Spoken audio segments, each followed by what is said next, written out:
Alright, welcome back everybody to a new YouTube video. Today I'm going to be telling you 5 tips for starting a new freshwater aquarium. So these are good tips that I've learned in the past 5 or almost 8 years of having fish tanks. I've been doing them since I was about in 1st grade kindergarten, and I'm now in 7th grade. So, it's been a while. I don't find myself like an expert, but I know quite a bit. And I have a few tips for you guys. So, first step, cycle your aquarium. If you get your aquarium set up, you got the substrate, you got the decorations, got the filter, let it just sit and run. Add a little bit of ammonia just to start the beneficial bacteria, but just let it run for about a month. If you don't do this, or if you rush this, you can have ammonia spikes when you add your fish and kill your fish, which I don't think you guys want, because killing your fish isn't very fun.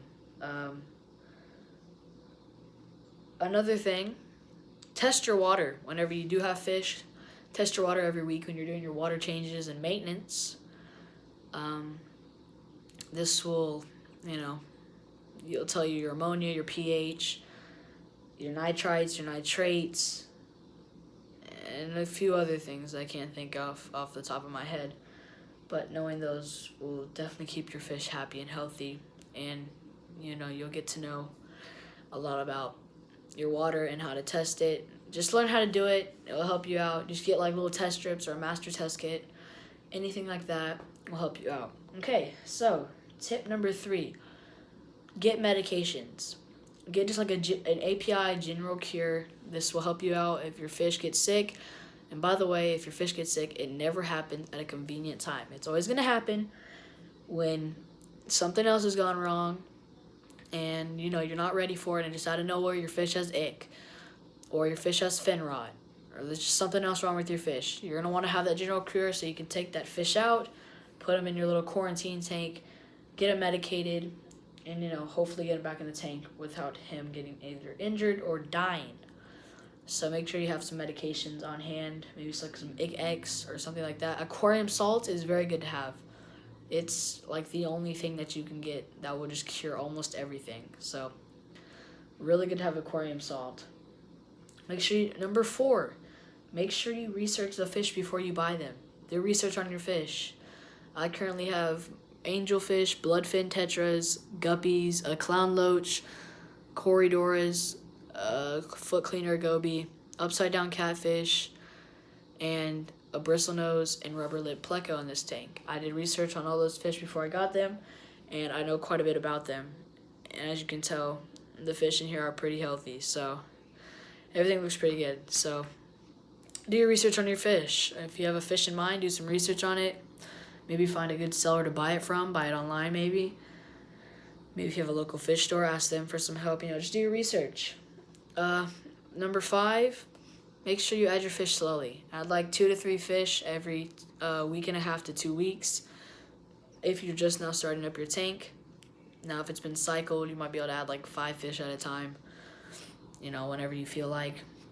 If it's been nicely cycled and you have a big filter on the tank. This is a 29-gallon aquarium with a Fluval 207 canister filter. So it's got the filtration way higher than it needs to be, just so I can stock it more and have bigger fish in here. As you can see, I have that pretty big angelfish right there, that black and kind of silver with the little white down fins. So he's pretty big. I got him when he was really small too. So make sure you add the fish slowly. Don't add them all at once or you'll have an ammonia spike and you'll kill all of your fish. And that's not fun. You don't want to kill all your pretty fish, especially if you buy an expensive fish for like $20 and you're like, oh, I'm going to buy like 20 of these and then I'm going to throw them all in my tank at once. And I wonder why they all died, So make sure you just pay attention to that. Don't instantly throw your fish in and then they'll all die. That's not good for the fish. You shouldn't do that to your fish. It's not very nice. So, and then another thing for setting up your tank, make sure your fish have plenty of hiding spaces. So if one fish is getting picked on, they can go hide and kind of, refresh or whatever and get kind of back to health. Plants are always good, rocks, any kind of driftwood, stuff like that. Plants will take away out the nitrites in your aquarium, so that's always good. You'll want those. That's what the beneficial bacteria turns the ammonia into. So you want a few plants, maybe like a moss ball or something, because moss balls are actually really good. They take out sorts of stuff. You can buy artificial moss balls, which take out phosphorus and all those like nitrites and nitrates as well, but they only last for about 2 months. A live moss ball will last forever as long as you keep it alive. So hope you guys enjoyed the video. Hope it was helpful in some way, and I'll catch you guys next time.